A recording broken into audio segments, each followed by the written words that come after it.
இந்திய நேரப்படி இரவு 8:30 மணி செய்திகள். முதலில் தலைப்புச் செய்திகளை காணலாம். மணிப்பூரை அமைதியின் வளர்ச்சி அடையாளமாக மாற்ற விரும்புகிறேன். மணிப்பூரில் நடைபெற்ற நிகழ்ச்சியில் பிரதமர் நரேந்திர மோடி உரை. கொள்கை இல்லாமல் கூக்குரலிட்டு கும்மாளம் போடும் கூட்டமல்ல திமுக. முப்பெரும் விழாவிற்கு தொண்டர்களுக்கு அழைப்பு விடுத்து எழுதிய கடிதத்தில் குறிப்பிட்டுள்ளார் முதலமைச்சர் மு.க.ஸ்டாலின். நேபாள இடைக்கால அரசின் பிரதமராக பதவியேற்றுள்ள சுசிலா காந்திற்கு வாழ்த்து தெரிவித்தார் பிரதமர் நரேந்திர மோடி. பெண்கள் பாதுகாப்பிலும் சட்ட பிரச்சினைகளிலும் சமரசம் கிடையாது. திருச்சியில் நடைபெற்ற மக்கள் சந்திப்பில் விஜய் உரை. பாலஸ்தீனம் என்ற பகுதியே இருக்காது என இஸ்ரேல் பிரதமர் நெதன்யாகு பேச்சால் சர்ச்சை. இந்தியா பாகிஸ்தான் உள்ளிட்ட 7 போர்களை நிறுத்தியுள்ளேன். ஆனால் ரஷ்யா உக்ரைன் போரை மட்டும் தீர்க்க முடியவில்லை என அமெரிக்க அதிபர் டொனால்டு டிரம்ப் பேச்சால் சர்ச்சை. இனி விரிவான செய்திகளை காணலாம். மணிப்பூரை அமைதியின் வளர்ச்சியின் அடையாளமாக மாற்ற விரும்புகிறேன் என்று பிரதமர் நரேந்திர மோடி தெரிவித்துள்ளார்.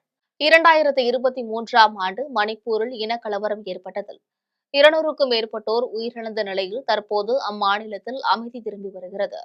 மணிப்பூர் கலவரத்திற்கு பின்னர் அம்மாநிலத்திற்கு பிரதமர் நரேந்திர மோடி பயணம் மேற்கொண்டு அங்கு நடைபெற்ற நிகழ்ச்சியில் பங்கேற்றார். அப்போது மணிப்பூரில் ரூபாய் 7,300 கோடி மதிப்பிலான திட்டங்களுக்கு பிரதமர் நரேந்திர மோடி அடிக்கல் நாட்டினார். மேலும் ரூபாய் 1,200 கோடி மதிப்பிலான முடிவுற்ற திட்டங்களை தொடங்கி வைத்தார். அதன் பின்னர் மணிப்பூர் வன்முறையால் பாதிக்கப்பட்டு முகாம்களில் தங்கியுள்ள மக்களையும் பிரதமர் நரேந்திர மோடி சந்தித்தார். அதன் பின்னர் நடைபெற்ற பொதுக்கூட்டத்தில் பிரதமர் நரேந்திர மோடி உரையாற்றினார். அப்போது மணிப்பூரில் வன்முறை நடைபெற்றது மிகவும் துரதிருஷ்டவசமானது. இந்திய அரசும் நானும் உங்களுடன் இருக்கிறேன் என்பதை உறுதியளிக்கிறேன் என்றும் அனைத்து குழுக்களும் அமைப்புகளும் வன்முறைகளை கைவிட்டு அமைதி வழிக்கு திரும்ப நான் அழைப்பு விடுக்கிறேன் என்றும் 2014ஆம் ஆண்டு முதல் மணிப்பூரின் இணைப்பை மேம்படுத்த நான் சிறப்பு கவனம் செலுத்தி வருகிறேன் என்றும் உலகின் 3வது மிகப்பெரிய பொருளாதாரமாக இந்தியா விரைவில் மாறும்.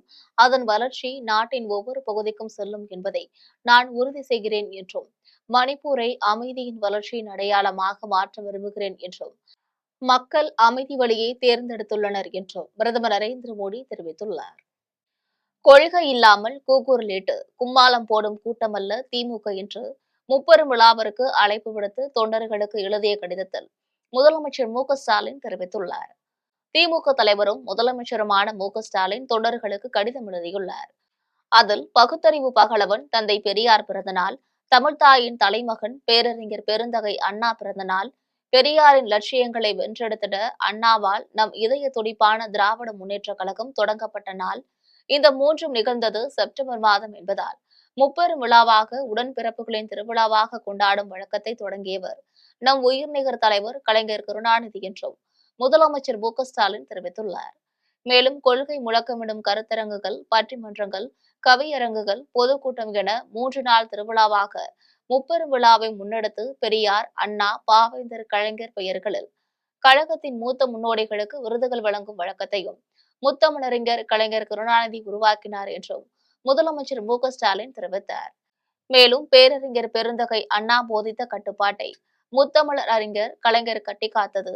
இன்று உங்களில் ஒருவனான என் தலைமையிலும் அதே கட்டுப்பாட்டுடன் கொள்கை கூட்டமாக உடன்பிறப்புகள் திரள்வதை கரூரிலும் காண இருக்கிறேன் என்றும் லட்சிய வீரர்களாக 2026ஆம் ஆண்டு தேர்தல் களத்தில் வெற்றி வாகை சூடுவதற்கான முன்னோட்ட அணிவகுப்பு தான் இந்த முப்பெரும் விழா என்றும் விழாவில் இருவண்ண கொடியேந்தி கொள்கை குடும்பமாக அணிதிரள்வீர், லட்சியத்தை நெஞ்சில் ஏந்தி பாதுகாப்பாக திரும்பி செல்வீர் என்றும் பெரியார், அண்ணா, கலைஞர் புகழ் நிலைக்கட்டும், கழகத்தின் வெற்றி சரித்திரம் தொடரட்டும் என்றும் தெரிவித்துள்ள அவர் கொள்கை இல்லாமல் கூக்குரலிட்டு கும்மாளம் போடும் கூட்டமல்ல என்றும் தொண்டர்களுக்கு எழுதிய கடிதத்தில் முதலமைச்சர் மு.க.ஸ்டாலின் தெரிவித்துள்ளார்.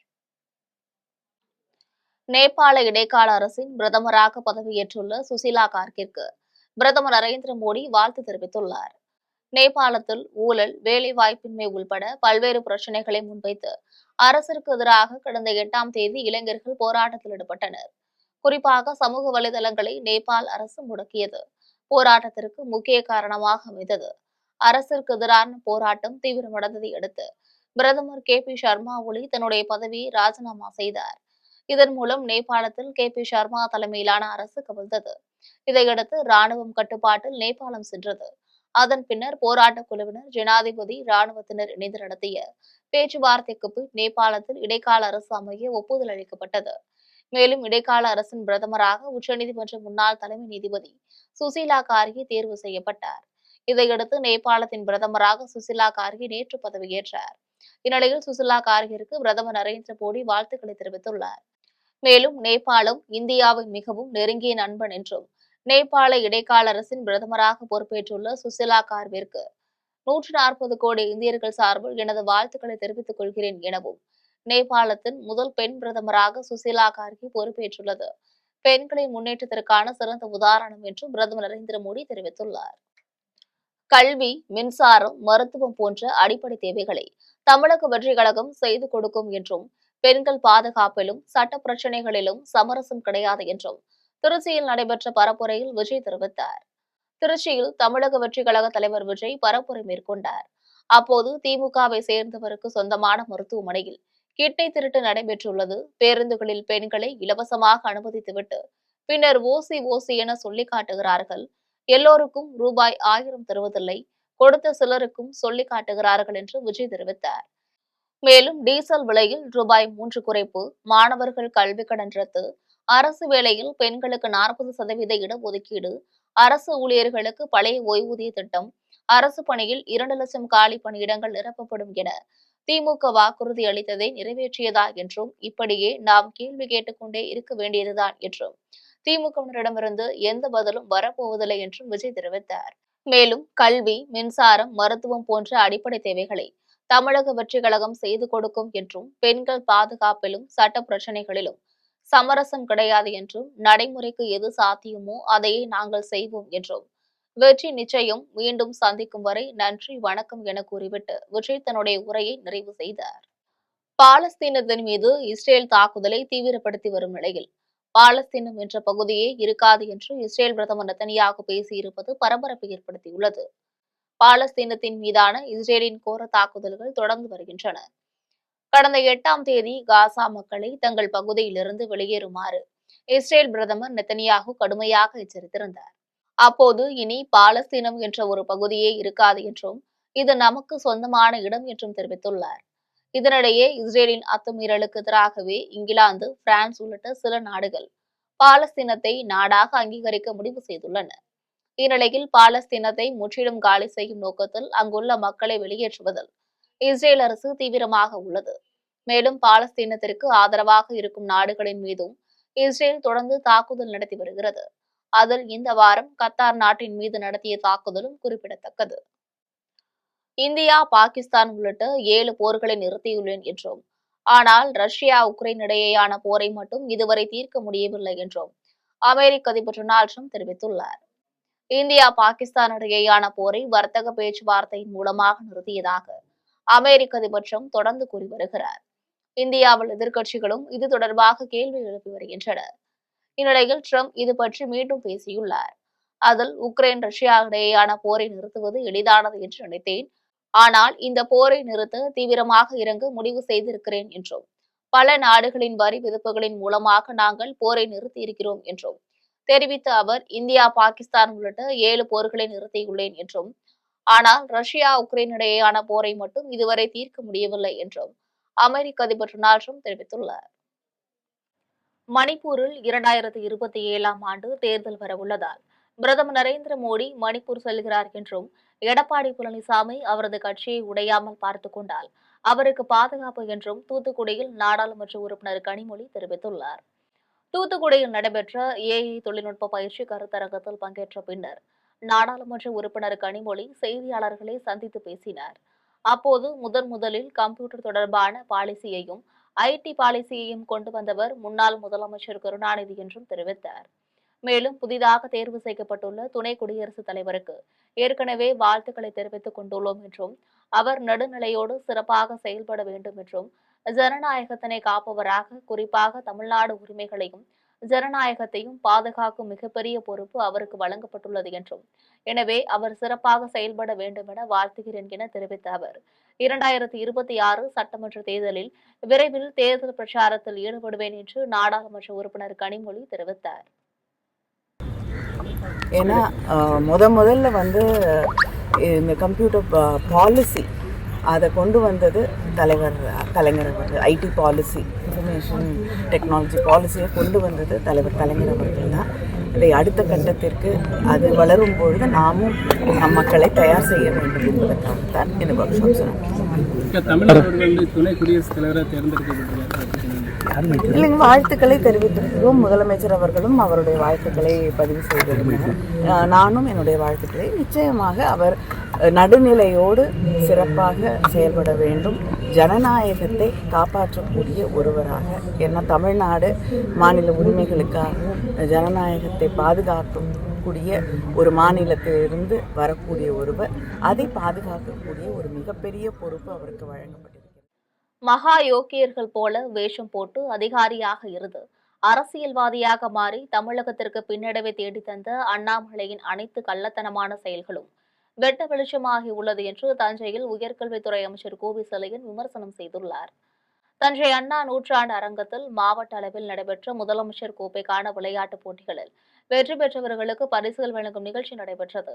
நிகழ்ச்சியில் உயர்கல்வித்துறை அமைச்சர் கோவி செழியன் கலந்து கொண்டு விளையாட்டுப் போட்டிகளில் வெற்றி பெற்றவர்களுக்கு பரிசுகள் வழங்கி பாராட்டினார். நிகழ்ச்சியை தொடர்ந்து அமைச்சர் கோவி செழியன் செய்தியாளர்களை சந்தித்து பேசினார். அப்போது இந்தியாவில் தமிழ்நாடு அனைத்து நிலையிலும் முதலிடத்தில் உள்ளது எனவும், மருத்துவம், தொழில் முதலீடு, உயர்கல்வி, பெண்கள் கல்வி, முனைவர் பட்டம் என அனைத்து துறைகளிலும் தமிழ்நாடு முதலிடத்தில் உள்ளது எனவும், விளையாட்டுத்துறை அமைச்சரான துணை முதலமைச்சர் உதயநிதி ஸ்டாலின் உற்சாகத்தாலும் ஊக்கத்தாலும் விளையாட்டுத்துறை இந்தியா முதலிடத்தில் இருக்கிறது எனவும், இது துணை முதலமைச்சர் உதயநிதி ஸ்டாலினுக்கும் நாட்டிற்கும் பெருமை தருகிறது என்றும் தெரிவித்தார். மேலும் மகா யோக்கியர்கள் போல வேஷம் போட்டு அதிகாரியாக இருந்து அரசியல்வாதியாக மாறி தமிழகத்திற்கு பின்னடைவை தேடித்தந்த அண்ணாமலையின் அனைத்து திருட்டுத்தனமான கள்ளத்தனமான செயல்களும் இன்றைக்கு வெட்ட வெளிச்சமாகியுள்ளது என்று உயர்கல்வித்துறை அமைச்சர் கோவி செழியன் விமர்சனம் செய்துள்ளார்.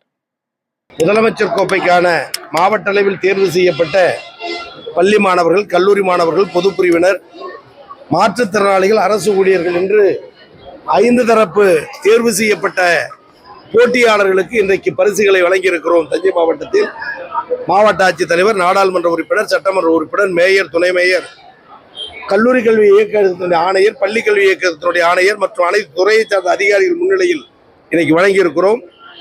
இந்தியாவில் தமிழ்நாடு எல்லா நிலையிலும் முதலிடத்தில் இருக்கிறது, நாடறிந்த உண்மை. மருத்துவத்தில் முதலிடம், தொழில் முதலீட்டில் முதலிடம், உயர்கல்வியில் முதலிடம், பெண்கள் கல்வியில் முதலிடம், முனைவர் பட்டம், ஆராய்ச்சி பட்டம் பெறுவதில் முதலிடம். திரைப்படத்தில் எம்ஜிஆர் படத்தை காட்டுவது போல் விஜய் மக்களிடம் படத்தை காட்டிக் கொள்ளலாம், ஆனால் அதிமுக தொண்டர்களை யாரும் பிரிக்க முடியாது என்று மதுரையில் முன்னாள் அமைச்சர் செல்லூர் ராஜு தெரிவித்துள்ளார். மதுரையில் அதிமுக முன்னாள் அமைச்சர் செல்லூர் ராஜு செய்தியாளர்களை சந்தித்து பேசினார். அப்போது, நான் அமைச்சராக இருக்கும்போது மக்களுக்கு தேவையான திட்டங்களை கொண்டு வந்தேன் எனவும், பத்திரப்பதிவுத்துறை அமைச்சரின் கிழக்கு தொகுதிக்கும் பாதாள சாக்கடை திட்டத்தை நாங்கள் கொண்டு வந்தோம் எனவும், மதுரையில் உள்ள 2 அமைச்சர்கள் எந்த திட்டங்களையும் கொண்டு வரவில்லை, ஆனாலும் எங்களுடைய திட்டங்களையும் செயல்படுத்தவில்லை என்றும் தெரிவித்த அவர், திரைப்படத்தில் எம்ஜிஆர் படத்தை காட்டுவது போல் விஜய் மக்களிடம் படத்தை காட்டிக் கொள்ளலாம், ஆனால் அதிமுக தொண்டர்களை ஒருபோதும் யாராலும் பிரிக்க முடியாது என்று மதுரையில் முன்னாள் அமைச்சர் செல்லூர் ராஜு தெரிவித்துள்ளார். ஏங்க, என்னதான் எப்படித்தான் விஜய் போட்டாங்க, எம்ஜிஆர் கொள்கை, எம்ஜிஆர் உருவாக்கிய கட்சி அதிமுக இருக்கு. 53 ஆண்டு காலமாக கட்சி நடைபெற்று கொண்டிருக்கு. இன்னைக்கு பொதுச் செயலர் புரட்சி தமிழர் எடப்பாடியார் தலைமையில் 3வது தலைமுறைக்கு தலைமையேற்றிருக்கிறார். இன்னைக்கு அவர் பார்த்தா எங்க பார்த்தாலும் மக்களை காப்போம், தமிழகத்தை மீட்போம் என்ற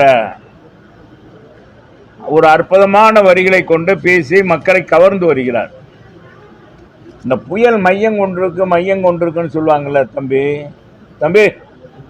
புயல் மையம் கொண்டிருக்குன்னு சொல்லுவாங்கல்ல, இன்னைக்கு இந்த இடத்துல மையம் கொண்டிருக்க மாதிரி எங்க பொதுச் செயலாளர் எங்க இன்னைக்கு பிரச்சாரம் பண்றோம், அங்க வந்து மக்கள் கடல் கூடிடுறாங்க. இப்ப என்ன கொங்கு மண்டலத்துல போயிட்டு இருக்காரு, வளம் வந்தார் நேற்று முந்தானாலும் பார்த்தா, அது என்ன மக்களா கடல் அலையா அப்படின்னு பார்க்க முடியல. மதுரைக்கு வந்தார், மதுரை ஒரு மற்றொரு சித்திரத்தில்லா, நீ எல்லாரும் மனச்சாட்சி பிராமணன் மற்றொரு சித்திரத்தில்லா மாதிரி 4 தொகுதியிலும் அவ்வளோ ஒரு கூட்டம். 4 சேர்த்து வைகை ஆற்றில் நம்ம நடத்தியிருந்தோம்னா சுந்தராஜ பெருமாள் எப்படி வைகை ஆற்றில் எழுதும்போது எவ்வளவு மக்கள் எழுச்சி இருக்குமோ அதே மாதிரி ஒரு எழுச்சி இருந்திருக்கும். 4 தொகுதியில் நடத்துங்கன்னு சொன்னதுனால நம்ம ஒரே இடத்துல நடத்தணும். அது மாதிரி எங்கே போனாலும் மக்கள் சிறப்பு இருக்குது. அதிமுகவுடைய சிறப்பு இன்னைக்கு மக்கள் வரவேற்கிறாங்க. எனவே அவரால் உருவாக்கப்பட்ட கட்சி, அவர்களுடைய கொள்கையை தாங்கியிருக்கிற கட்சி, தலைமை இன்னைக்கு 2 கோடிக்கு மேற்பட்ட தொண்டர்களை பெற்றிருக்க கட்சி இருக்கும்போது இவர் என்னதான் சொன்னாலும் சரி, படத்தில் காமிக்கிற மாதிரி காமிச்சிட்டு போகலாமே ஒழிய வேற ஒன்றும் இல்லை. இதுக்கு பொதுச் செயலாளர் பதில் சொல்வார், நான் சொல்ல விரும்புகிறேன். விருத்தாச்சலத்தில் அரசு ஆண்கள் மேல்நிலைப் பள்ளியில் நடைபெற்ற நலம் காக்கும் ஸ்டாலின் மருத்துவ முகாமை தமிழக தொழிலாளர் மற்றும் திறன் மேம்பாட்டுத்துறை அமைச்சர் சி.வே. கணேசன் துவக்கி வைத்தார். கடலூர் மாவட்டம் விருத்தாச்சலம் அரசு ஆண்கள் மேல்நிலைப் பள்ளியில் நலம் காக்கும் ஸ்டாலின் மருத்துவ முகாம் மாவட்ட ஆட்சியர் சி.பி. ஆதித்யா செந்தில்குமார் தலைமையில் நடைபெற்றது. முகாமில் பங்கேற்றவர்களை மாவட்ட சுகாதார அலுவலர் பொற்கொடி வரவேற்றார். முகாமை தொழிலாளர் நலன் மற்றும் திறன் மேம்பாட்டுத்துறை அமைச்சர் சி.வே. கணேசன் துவக்கி வைத்து உரையாற்றினார். அதன் பின்னர் பொதுமக்களுக்கு நலத்திட்ட உதவிகளை வழங்கினார். முகாமில் சிறப்பு மருத்துவர்கள் 17 பேர் பங்கேற்று பொதுமக்களுக்கு பொது மருத்துவம், இருதய மருத்துவம், குழந்தைகள் நல மருத்துவம், மகப்பேறு மருத்துவம், தோல் மருத்துவம் உள்ளிட்டவற்றிற்கு சிகிச்சை மேற்கொண்டனர். இதில் சட்டமன்ற உறுப்பினர் ராதாகிருஷ்ணன், விருத்தாச்சலம் நகர்மன்ற தலைவர் சங்கவி முருகதாஸ், நகரமன்ற துணைத் தலைவர் ராணி தண்டபாணி, வட்டார மருத்துவ அலுவலர் ராமநாதன் உட்பட பலர் கலந்து கொண்டனர். குடியாத்தம் மக்கள் நல்வாழ்வுத்துறை அமைச்சர் சார்பில் நடைபெற்ற நலம் காக்கும் ஸ்டாலின் மருத்துவ முகாமை சட்டப்பேரவை உறுப்பினர் அமலு விஜயன் தொடங்கி வைத்தார். வேலூர் மாவட்டம் குடியாத்தம் பழமநீர் சாலையில் உள்ள திருவள்ளுவர் பள்ளியில் வேலூர் மாவட்ட பொது சுகாதாரம் மற்றும் மக்கள் நல்வாழ்வுத்துறை சார்பில் நலம் காக்கும் ஸ்டாலின் மருத்துவ முகாம் நடைபெற்றது. முகாமினை அரசு கூடுதல் செயலாளர் மருத்துவர் உமா, மாவட்ட ஆட்சியர் சுப்பலட்சுமி, சட்டப்பேரவை உறுப்பினர் அமலு விஜயன், நகராட்சி தலைவர் சவுந்தரராஜன், ஒன்றிய குழு தலைவர் சத்தியானந்தம் ஆகியோர் கலந்து கொண்டு முகாமினை தொடங்கி வைத்தனர். அதன் பின்னர் ஒவ்வொரு அரங்குகளை பார்வையிட்டு அங்கு சிகிச்சைக்காக வந்த நோயாளிகளிடம் சிகிச்சை தன்மை குறித்து விசாரித்தனர். முகாமில் 28 மருத்துவர்கள், 200க்கும் மேற்பட்ட சுகாதார பணியாளர்கள் பங்கேற்று பொது மருத்துவம், இருதயம், நுரையீரல், மகப்பேறு, குழந்தை நலம் ஆகியவற்றுக்கு சிகிச்சை அளித்தனர். மேலும் இலவசமாக மருந்து மாத்திரைகள் வழங்கினர். முகாமில் பல்வேறு பகுதிகளைச் சேர்ந்த 3000க்கும் மேற்பட்டோர் கலந்து கொண்டு பயனடைந்தனர். முகாமில் குடியாத்தம் கோட்டாட்சியர் சுப்பலட்சுமி, வட்டாட்சியர் பழனி, வட்டார மருத்துவ அலுவலர் சதீஷ்குமார் உட்பட பலர் கலந்து கொண்டனர். கரூர் அடுத்த கோடங்கிப்பட்டியில் 3 லட்சத்திற்கும் மேற்பட்டோர் பங்கேற்கும் முப்பெரும் விழா திமுகவிற்கு திருப்பு முனையாக அமையும் என்று அமைச்சர் முத்துசாமி தெரிவித்துள்ளார். கரூர் அடுத்த கோடங்கிப்பட்டியில் வருகின்ற 17ஆம் தேதி திமுக முப்பெரும் விழா நடைபெறவுள்ளது. இதற்காக விழா மேடை அமைக்கும் பணிகள் நடைபெற்று வருகிறது. இந்நிலையில் ஈரோட்டிலிருந்து வீட்டு வசதி, மதவிலக்கு மற்றும் ஆயத்தீர்வைத்துறை அமைச்சர் முத்துசாமி கோடங்கிப்பட்டிக்கு அமைச்சர் செந்தில் பாலாஜியுடன் சென்று முப்பெரும் விழா நடைபெறும் வளாகத்தில் மேடை அமைக்கும் பணிகளை பார்வையிட்டார். அதன் பின்னர் அமைச்சர் முத்துசாமி செய்தியாளர்களை சந்தித்து பேசினார். அப்போது 3 லட்சத்திற்கும் மேற்பட்டோர் பங்கேற்கும் முப்பெரும் விழா திமுகவிற்கு திருப்பு முனையாக அமையும் என்றும், விழாவில் தமிழக முதலமைச்சர் மு.க.ஸ்டாலின் கலந்து கொண்டு கட்சிக்காக சிறப்பாக பணியாற்றியவர்களுக்கு விருதுகள் வழங்க உள்ளார் என்றும் அமைச்சர் முத்துசாமி தெரிவித்தார். நிகழ்ச்சியில் சட்டமன்ற உறுப்பினர் மாணிக்கம், இளங்கோ, சிவகாம சுந்தரி மற்றும் மாவட்ட, மாநில அளவிலான கட்சி நிர்வாகிகள் ஏராளமானோர் கலந்து கொண்டனர். ஈரோடு மாவட்டத்திலிருந்து எங்களுடைய நிர்வாகிகள் அனைவரும் இன்றைக்கு இங்கே வந்திருக்கிறார்கள். அது என்ன நோக்கம் என்றால் 2 நோக்கம். ஒன்று, 17ஆம் தேதி நடக்க இருக்கிற முப்பெரும் விழாவிற்கு வருகிற பொழுது, ஏன்னா எங்களுக்கு கேள்விப்பட்டது பெரிய அளவில் கூட்டம் இருக்கும். அப்போ எப்படி எங்கள் நண்பர்களை நாங்கள் உள்ளே கொண்டு வந்து சேர்க்கறது அப்படிங்கிறத முன்கூட்டியே கொஞ்சம் பார்த்துக்கணுங்கிறதுக்காக தான் எங்கள் நிர்வாகிகள் அங்கிருந்து வந்தாங்க. இது ஒன்று. 2வது, அடுத்த கூட்டம் நாங்கள் நடத்தும்போது என்னென்னலாம் செய்யணும், இங்கே என்னென்ன பண்ணியிருக்காங்க அதை பார்க்கணுங்கிறது 2வது நோக்கமாக நாங்கள் வந்திருக்கிறோம். எங்களுக்கு 2-3 நாளாக நாங்கள் கேள்விப்பட்டுக்கிட்டு இருக்கிறது, ஏறத்தாழ 3 லட்சத்திற்கு மேற்பட்டவர்கள் தான் இங்கே வர இருக்கிறார்கள். அந்த அளவிற்கு கூட்டம் இங்கே வர இருக்கிறது என்பது எங்களுக்கு வருகிற செய்தியாக இருக்கிறது. முதல்லையே 3 லட்சங்கிறப்போ அது இன்னும் கூட கூடுவதற்கான வாய்ப்பு தான் இருக்கிறது. அதே போல் அவர்கள் திட்டமிட்டு முதல்ல 1 லட்சம் சேர் போடுவதற்கான ஏற்பாட்டை செய்திருப்பதாக நம்முடைய செந்தில் பாலாஜி அவர்கள் தெரிவித்தார்கள். இப்போ இருக்கிற நிலைமை பார்த்தோன்னா அது ரொம்ப சிரமமாக இருக்க மாட்டிருக்கு. இருந்தாலும் 1 லட்சத்துக்கு உண்டான இடம் வசதி பெரிய அளவில். கும்பகோணம் கேலக்ஸி ஹெல்த் நிறுவனம் சார்பில் பொதுமக்களுக்கான இலவச மருத்துவ பரிசோதனை முகாம் நடைபெற்றது. Kumbakonam Galaxy health insurance AVR மருத்துவமனை ஆகியவை இணைந்து கேலக்ஸி முகவர்களுக்கான மருத்துவ முகாம் பரிசோதனை முகாமினை ஹோட்டல் டைமண்ட் ஹாலில் நடத்தியது. முகாமிற்கு கேலக்ஸி ஹெல்த் இன்சூரன்ஸ் பொது மேலாளர் அபு சாலிக்ஸ், திருச்சி மண்டல மேலாளர் சீனிவாசன் ஆகியோர் தலைமையேற்று முகாமினை துவக்கி வைத்தனர். முகாமில் பங்கேற்றவர்களை கும்பகோணம் கிளைப்பிரிவு தலைவர் நவீன் வரவேற்றார். மருத்துவமனையின் மருத்துவர் சசிபிரியா முன்னிலை வகித்தார். திருச்சி மண்டல பயிற்சியாளர் மனோஜ்குமார் முகவர்களுக்கு நிறுவனத்தின் சிறப்புகளை எடுத்துரைத்தார். முகாமில் மருத்துவர்கள், செவிலியர்கள், ஊழியர்கள் பங்கேற்று முகாமில் கலந்து கொண்ட பொதுமக்களுக்கு பொது மருத்துவம், இரத்த பரிசோதனை, சர்க்கரை நோய் உள்ளிட்ட பல்வேறு மருத்துவ சேவைகளை செய்தனர். இதில் 50க்கும் மேற்பட்டோர் கலந்து கொண்டு பயன்பெற்றனர். பக்கத்து வீட்டு வாலிபருடன் கள்ளக்காதலில் ஈடுபட்டுள்ள மனைவியை கழுத்தை அறுத்து உயிர் மாய்த்தல் செய்த கணவனை மேடவாக்கம் காவல்துறையினர் கைது செய்தனர். சென்னையை அடுத்த மேடவாக்கம் விஜயநகர் பூங்கா தெருவில் வாடகை வீட்டில் கூலி தொழிலாளி சத்யசீலன், அவரது மனைவி மீனா, மகன், மகள் ஆகியோர் குடும்பத்துடன் வசித்து வருகின்றனர். இந்நிலையில் மீனா பக்கத்து வீட்டில் வசிக்கின்ற இளைஞருடன் கள்ள உறவில் இருந்ததை அறிந்த கணவர் சத்யசீலன் பலமுறை கண்டித்துள்ளார். கணவர் கண்டித்ததை சிறிதும் பொருட்படுத்தாமல் இளைஞருடன் மீனா தொடர்பில் இருந்துள்ளார். இதனால் கணவன் மனைவி இருவருக்கும் அடிக்கடி தகராறு ஏற்பட்டு வந்தது. இதனிடையே மது போதையில் இருந்த கணவரிடம் மனைவி மீனா சண்டை செய்தபோது ஆத்திரமடைந்த சத்யசீலன் கத்தியால் மனைவி கழுத்தை அறுத்து உயிர் மாய்த்தல் செய்துள்ளார். மீனாவின் அலறல் சத்தம் கேட்டு ஓடி வந்த அக்கம் பக்கத்தினர் சம்பவத்தை பார்த்ததும் மேடவாக்கம் காவல் நிலையத்திற்கு தகவல் அளித்தனர். தகவலின் அடிப்படையில் சம்பவ இடத்திற்கு விரைந்து வந்த காவல்துறையினர் உயிரிழந்த மீனாவின் உடலை மீட்டு பிரேத பரிசோதனைகளுக்காக தாம்பரம் அரசு மருத்துவமனைக்கு அனுப்பி வைத்தனர். மேலும் காவல்துறையினர் வழக்கு பதிவு செய்து விசாரணை நடத்தினர். அப்போது மீனாவிற்கு ஏற்கனவே திருமணமாகி கணவர் இறந்துவிட்ட நிலையில் சத்யசீலனை காதலித்து இரண்டாவதாக திருமணம் செய்தது தெரியவந்தது. இதனையடுத்து மனைவியை உயிர்மாத்தல் செய்த சத்யசீலனை காவல்துறையினர் கைது செய்தனர். விஜயின் பிரச்சாரம் தாக்கத்தை ஏற்படுத்தும் என்றாலும் திமுக தலைமையிலான மதசார்பற்ற முற்போக்கு கூட்டணி வெற்றிக்கு எந்த பாதிப்பையும் ஏற்படுத்தாது என நம்புகிறேன் என்று கோவையில் தொல் திருமாவளவன் தெரிவித்துள்ளார்.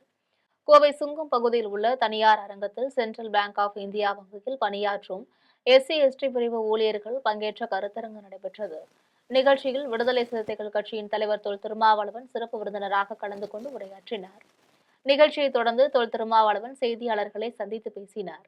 அப்போது விஜயின் பிரச்சாரம் குறித்த கேள்விக்கு பதிலளித்த அவர், இன்று பிரச்சாரம் துவங்குகின்ற விஜய்க்கு வாழ்த்துக்கள் என்றும் இப்போதுதான் அவரது களப்பணிகள் தீவிரமடைகிறது என்றும் தெரிவித்தார். மேலும் விஜயின் பிரச்சாரம் தாக்கத்தை ஏற்படுத்துமா என்று பலராலும் கேள்வி எழுப்பப்படுகிறது எனவும், கணிசமான வாக்குகளை விஜய் பெற முடியும், ஆனால் திமுக தலைமையிலான மதசார்பற்ற முற்போக்கு கூட்டணி வெற்றிக்கு எந்த பாதிப்பையும் ஏற்படுத்தாது என நம்புகிறேன் என்றும், தமிழகத்தில் ஒரு அணி வலுவாக இருக்கிறது என்றால் அது திமுக தலைமையிலான மதசார்பற்ற முற்போக்கு கூட்டணிதான் என்றும் தொல் திருமாவளவன் தெரிவித்தார். இன்று பிரச்சாரம் தொடங்குகிற திரு விஜய் அவர்களுக்கு என்னுடைய வாழ்த்துக்களை தெரிவித்துக் கொள்கிறேன். இப்போதுதான் அவருடைய களப்பணிகள் தீவிரமடைகின்றன. இந்த தேர்தலில் பெரிய தாக்கத்தை ஏற்படுத்துமா என்ற கேள்வி பலராலும் எழுப்பப்படுகிறது. ஒரு கணிசமான வாக்குகளை அவர் பெற முடியும், ஆனால் திராவிட முன்னேற்றக் கழகத்தின் தலைமையிலான எங்கள் மதசார்பற்ற முற்போக்கு கூட்டணியின் வெற்றியில் எந்த பாதிப்பையும் ஏற்படுத்துவதாக அது இருக்காது என்று நான் நம்புகிறேன். தமிழகத்தில் இன்றைக்கு ஒரு அணி வடிவமாக இருக்கிறது, வலுவாக இருக்கிறது என்றால் அது திமுக தலைமையிலான மதசார்பற்ற முற்போக்கு கூட்டணி தான். அதிமுக தலைமையில் கூட்டணி இருப்பதாக சொல்லப்படுகிறதே தவிர இன்னும் அது ஒரு வடிவத்தை பெறவில்லை. வாழப்பாடியில் நடைபெற்ற நலம் காக்கும் ஸ்டாலின் பல்நோக்கு சிறப்பு மருத்துவ முகாமினை சேலம் மாவட்ட ஆட்சியர் பிருந்தாதேவி துவங்கி வைத்தார். தமிழக அரசு அனைத்து மாவட்டங்களிலும் பல்வேறு நலத்திட்ட உதவிகள் மேற்கொண்டு வருகின்ற நிலையில் சேலம் மாவட்டம் வாழப்பாடி அரசு ஆண்கள் மேல்நிலைப் பள்ளியில் நலம் காக்கும் ஸ்டாலின் பல்நோக்கு சிறப்பு மருத்துவ முகாம் நடைபெற்றது. முகாமினை சேலம் மாவட்ட ஆட்சியர் பிருந்தாதேவி குத்துவிளக்கேற்றி வைத்து துவங்கி வைத்தார். கூடுதல் தலைமை செயலாளர் சத்யா கலந்து கொண்டு மருத்துவ முகாமினை ஆய்வு செய்து பொதுமக்களிடம் குறைகளை கேட்டறிந்தார். முகாமில் மருத்துவர்கள் பங்கேற்று தூய்மை பணியாளர்கள் மற்றும் தூய்மை காவலர்களுக்கு முக்கியத்துவம் அளித்து முழு உடல் பரிசோதனை செய்தனர். மேலும் முகாமில் பொது மருத்துவம், எலும்பு மூட்டு சிகிச்சை, நீரிழிவு நோய் சிகிச்சை, தோல் சிகிச்சை, நுரையீரல் சிகிச்சை, மனநல சிகிச்சை, குழந்தைகள் நல சிகிச்சை ஆகியவற்றிற்கு மருத்துவர்கள் சிகிச்சை அளித்தனர். மேலும் ஸ்கேன் பரிசோதனை, கர்ப்பப்பை வாய் பரிசோதனை, மாற்றுத்திறனாளிகளுக்கு நரம்பியல் பரிசோதனை, இசிஐ ஸ்கேன் உள்ளிட்ட 38 வகையான மருத்துவ பரிசோதனைகள் மேற்கொள்ளப்பட்டது. இதில் வாழப்பாடி சுற்றுவட்டார பகுதிகளை சேர்ந்து ஏராளமான பொதுமக்கள் பங்கேற்று உடல் பரிசோதனை செய்து கொண்டு பயனடைந்தனர்.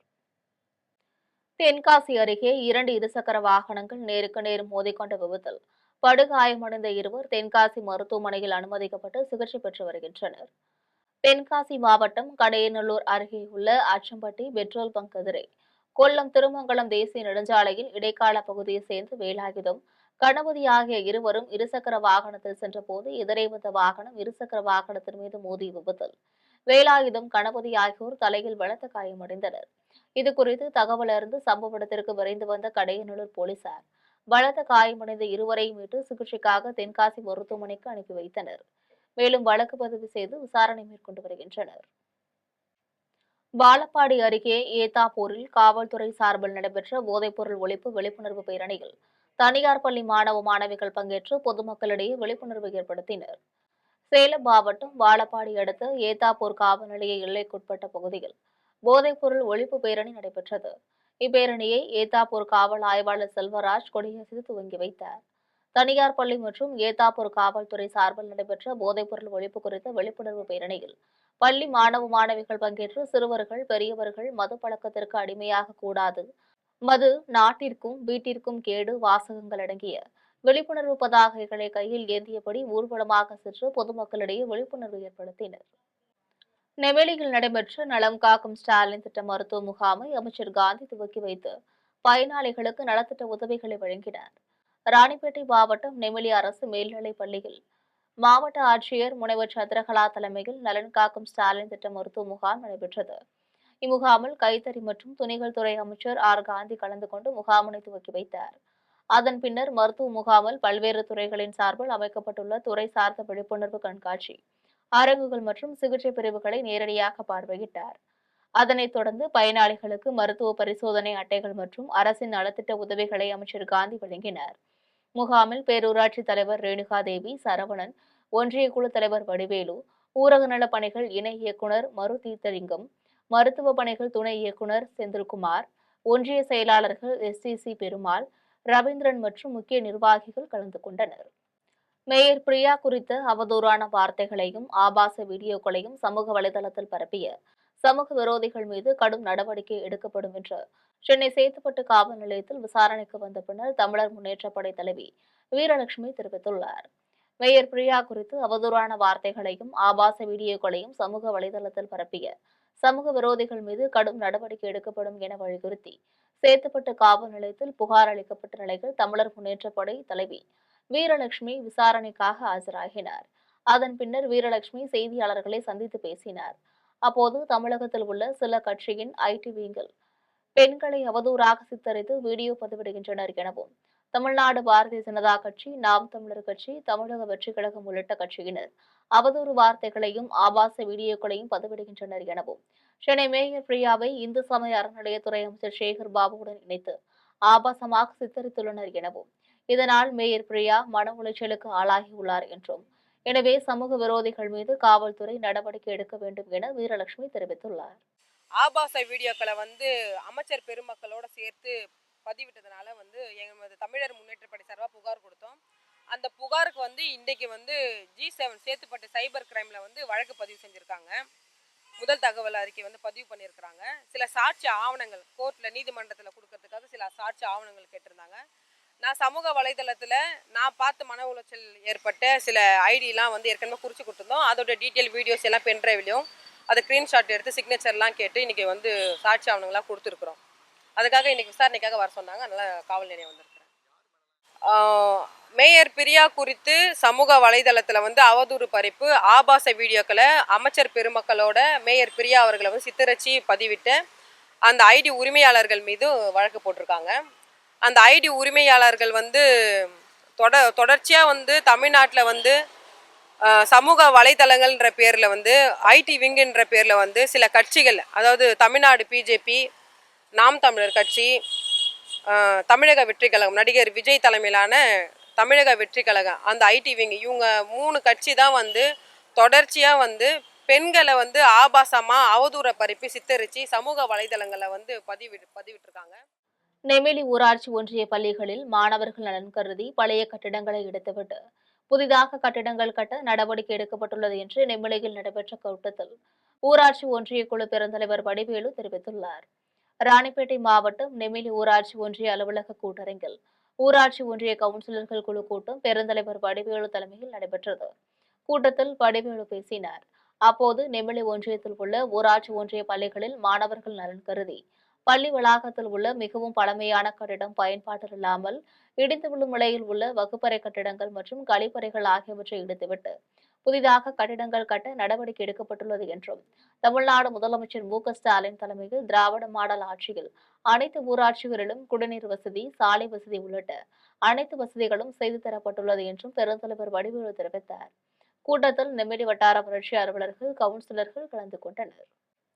செய்யாறு தூய வியாகுல அன்னை ஆலயத்தில் ஆண்டு பெருவிழாவை முன்னிட்டு கொடியேற்றும் நிகழ்ச்சி சிறப்பாக நடைபெற்றது. திருவண்ணாமலை மாவட்டம் செய்யாறு ஆற்காடு சாலையில் உள்ள தூய வியாகுல அன்னை ஆலயத்தின் 80ஆம் ஆண்டு பெருவிழாவை முன்னிட்டு கொடியேற்றும் நிகழ்ச்சி பங்குத்தந்தை சுதர்சன் ஆண்டனி தலைமையில் நடைபெற்றது. அதனைத் தொடர்ந்து நடைபெற்ற நிகழ்ச்சியில் ஏராளமான கிறிஸ்தவர்கள் கலந்து கொண்டு சிறப்பு திருப்பலியில் ஈடுபட்டனர். அதனைத் தொடர்ந்து மங்கள வாத்தியங்களுடன் கிறிஸ்தவர்கள் கையில் கொடியை ஏந்தியவாறு ஆலயத்தை வலம் வந்தனர். அதன் பின்னர் கொடியேற்றும் நிகழ்ச்சி நடைபெற்றது. நிகழ்ச்சியில் சிறப்பு அழைப்பாளராக வேலூர் மறை மாவட்ட முதன்மை குருவான ஜான் நிக்கோலஸ், அருட்பணி ஸ்டீபன் பிரேக்குமார் ஆகியோர் கலந்து கொண்டு கொடியை ஏற்றி வைத்து பெருவிழாவை தொடங்கி வைத்தனர். அப்போது கூட்டு திருப்பலி, நற்கருணை விருந்து உள்ளிட்ட பல்வேறு பிரார்த்தனைகள் நடைபெற்றது. இதனைத் தொடர்ந்து மறுநாள் சிறப்பு திருவிழா தியானமும், 3ஆம் நாள் நற்கருணை பெருவிழாவும், 4ஆம் நாளில் திருத்தேர் பவனியும் கொடி இறக்கும் நிகழ்ச்சியும் நடைபெற உள்ளது. நிகழ்ச்சியில் செய்யாறை சுற்றியுள்ள பல்வேறு கிராமங்களைச் சேர்ந்த ஏராளமான கிறிஸ்தவ இறைமக்கள், பங்கு பேரவை உறுப்பினர்கள், இளைஞர்கள் உட்பட பலர் கலந்து கொண்டனர். நபிகள் நாயகத்தின் 1500வது பிறந்த நாளை முன்னிட்டு பொள்ளாச்சி மீன்கரை பள்ளிவாசலில் கந்தூரி விழா நடைபெற்றது. பொள்ளாச்சி சின்ன பள்ளிவாசல் சுன்னத்வல் ஜமாத், மஜிதுல் முபீன் சுன்னத் ஜமாத் மற்றும் பொள்ளாச்சி வட்டார ஜமாத் உலமா சபை ஆகியவை சார்பில் பொள்ளாச்சி சின்ன பள்ளிவாசல் சுன்னத்வல் ஜமாத், மஜிதுல் முபீன் சுன்னத் ஜமாத் மற்றும் பொள்ளாச்சி வட்டார ஜமாத் உலமா சபை ஆகியவை சார்பில் பொள்ளாச்சி மீன்கரை சாலையில் உள்ள பள்ளிவாசலில் நபிகள் நாயகத்தின் 1500வது பிறந்த நாளை முன்னிட்டு மிலாது விழாவின் சிறப்பு பயன் நிகழ்ச்சியும் கந்தூரி விழாவும் நடைபெற்றது. விழாவில் காயல்பட்டினம் பெரிய பள்ளிவாசல் கத்திப்பான அகமது அப்துல் காதர் கலந்து கொண்டு சஞ்சலம் நீக்கும் கங்கை மிகு ஸ்தாலத்துக்கள் என்ற தலைப்பில் சிறப்பு பேருரையாற்றினார். விழாவிற்கான ஏற்பாடுகளை பள்ளிவாசல் நிர்வாகத்தினர் செய்திருந்தனர். இதனைத் தொடர்ந்து விழாவிற்கு வந்த அனைவருக்கும் அன்னதானம் வழங்கப்பட்டது. இதில் ஏராளமான இஸ்லாமிய பெருமக்கள் கலந்து கொண்டனர். நினைத்தாலே முக்தியளிக்கும் திருத்தலமாக விளங்கும் திருவண்ணாமலை அண்ணாமலையார் திருக்கோவிலில் பாடகர் வேல்முருகன் சுவாமி தரிசனம் செய்தார். பஞ்சபூத ஸ்தலங்களில் அக்னி ஸ்தலமாகவும் நினைத்தாலே முக்தியளிக்கும் திருத்தலமாக விளங்கும் திருவண்ணாமலை அண்ணாமலையார் திருக்கோவிலில் அனுதினமும் ஏராளமான பக்தர்கள், பல்வேறு அரசியல் கட்சி தலைவர்கள், சினிமா பிரபலங்கள் சாமி தரிசனம் செய்து வருகின்றனர். இந்நிலையில் இன்று பாடகர் வேல்முருகன் திருவண்ணாமலை அண்ணாமலையார் கோவிலில் சம்பந்த விநாயகர் சன்னதி, அண்ணாமலையார் சன்னதி மற்றும் உண்ணாமலை அம்மன் சன்னதி உள்ளிட்ட பல்வேறு பிரகாரங்களில் சாமி தரிசனம் செய்தார். அப்போது அண்ணாமலையார் கோவில் நிர்வாகம் சார்பில் பாடகர் வேல்முருகனுக்கு மாலை அணிவித்து பிரசாதங்கள் வழங்கப்பட்டது. மீண்டும் தலைப்பு செய்திகள். மணிப்பூரை அமைதியின் வளர்ச்சி அடையாளமாக மாற்ற விரும்புகிறேன். மணிப்பூரில் நடைபெற்ற நிகழ்ச்சியில் பிரதமர் நரேந்திர மோடி உரை. கொள்கை இல்லாமல் கூக்குரலிட்டு கும்மாளம் போடும் கூட்டம் அல்ல திமுக. முப்பெரும் விழாவிற்கு தொண்டர்களுக்கு அழைப்பு விடுத்து எழுதிய கடிதத்தில் குறிப்பிட்டுள்ளார் முதலமைச்சர் மு.க.ஸ்டாலின். நேபாள இடைக்கால அரசின் பிரதமராக பதவியேற்றுள்ள சுசிலா காந்திற்கு வாழ்த்து தெரிவித்தார் பிரதமர் நரேந்திர மோடி. பெண்கள் பாதுகாப்பிலும் சட்ட பிரச்சினைகளிலும் சமரசம் கிடையாது. திருச்சியில் நடைபெற்ற மக்கள் சந்திப்பில் விஜய் உரை. பாலஸ்தீனம் என்ற பகுதியே இருக்காது என இஸ்ரேல் பிரதமர் நெதன்யாகு பேச்சால் சர்ச்சை. இந்தியா, பாகிஸ்தான் உள்ளிட்ட 7 போர்களை நிறுத்தியுள்ளேன். ஆனால் ரஷ்யா உக்ரைன் போரை மட்டும் தீர்க்க முடியவில்லை என அமெரிக்க அதிபர் டொனால்ட் ட்ரம்ப் பேச்சால் சர்ச்சை. இத்துடன் செய்திகள் நிறைவடைகின்றன. மீண்டும் செய்திகள் நள்ளிரவு 12 மணிக்கு. உடனுக்குடன் செய்திகளை காண ஜெம் லைவ்.tv என்ற இணையதளத்தில் இணைந்திருங்கள். நன்றி, வணக்கம்.